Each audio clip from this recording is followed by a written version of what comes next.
Okay, hi everyone, it's Liam here from Assets for Life, just tuning in with you live from London.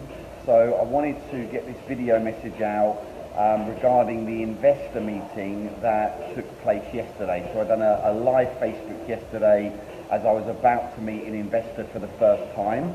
So if you've not seen that video, go back through the news feed and watch that video.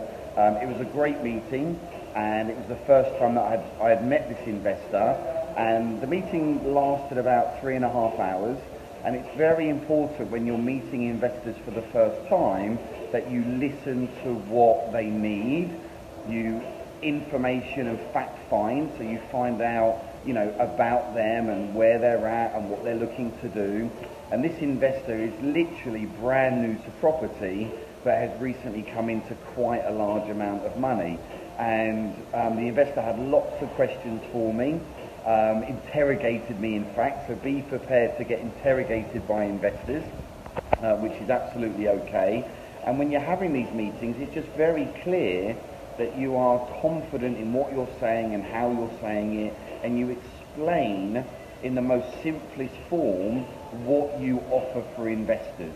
So it might be that you're offering a fixed rate return, it might be that you're looking for equity in a land development or a commercial conversion deal, and then you really explain to the investor what are the next steps. So I'll always say to an investor, is it okay now if I explain how we work with investors, and is it okay if I explain the next steps?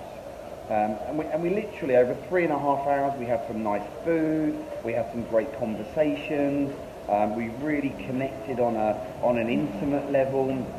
There's no hard sell when you're meeting investors, and certainly when you meet an investor for the first time, you know, do not expect to walk away with a handshake that they're going to do the deal. Now that can happen, but in many cases it takes several touch points in order to get that investor over the line.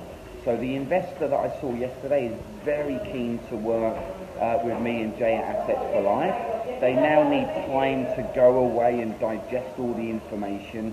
So what are the next steps?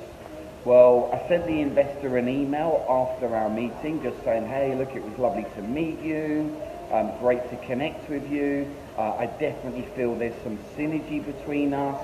And before we left the meeting, I booked in our next meeting. Now that's very important when you're meeting potential investors. What you mustn't do is say, oh, great, this has been a great meeting, I'll give you a phone call in the next few days.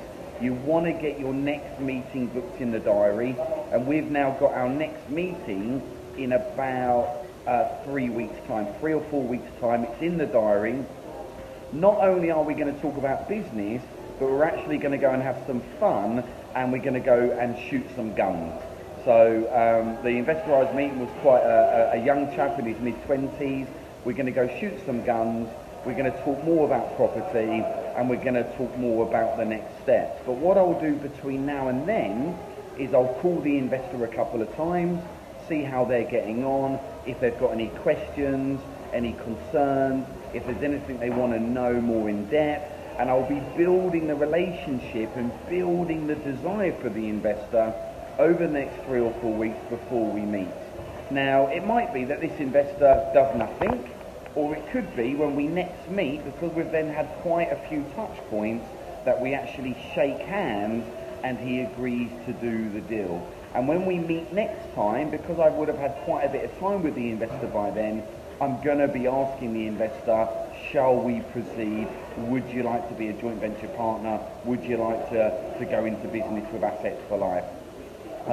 So yeah, really good meeting. Hope you found this short training video nice and useful. You've got to remember there's a lot of money out there, and our whole model at Assets for Life is building a multi-million-pound property portfolio using other people's money. OPM, other people's money.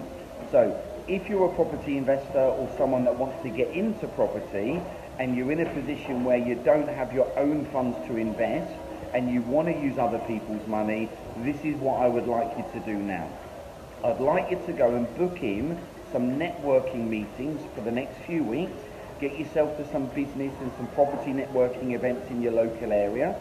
You can find them on Google, so if you just type into Google property networking event Chelmsford, for example, or Essex, or wherever it is you're based, you'll find networking events.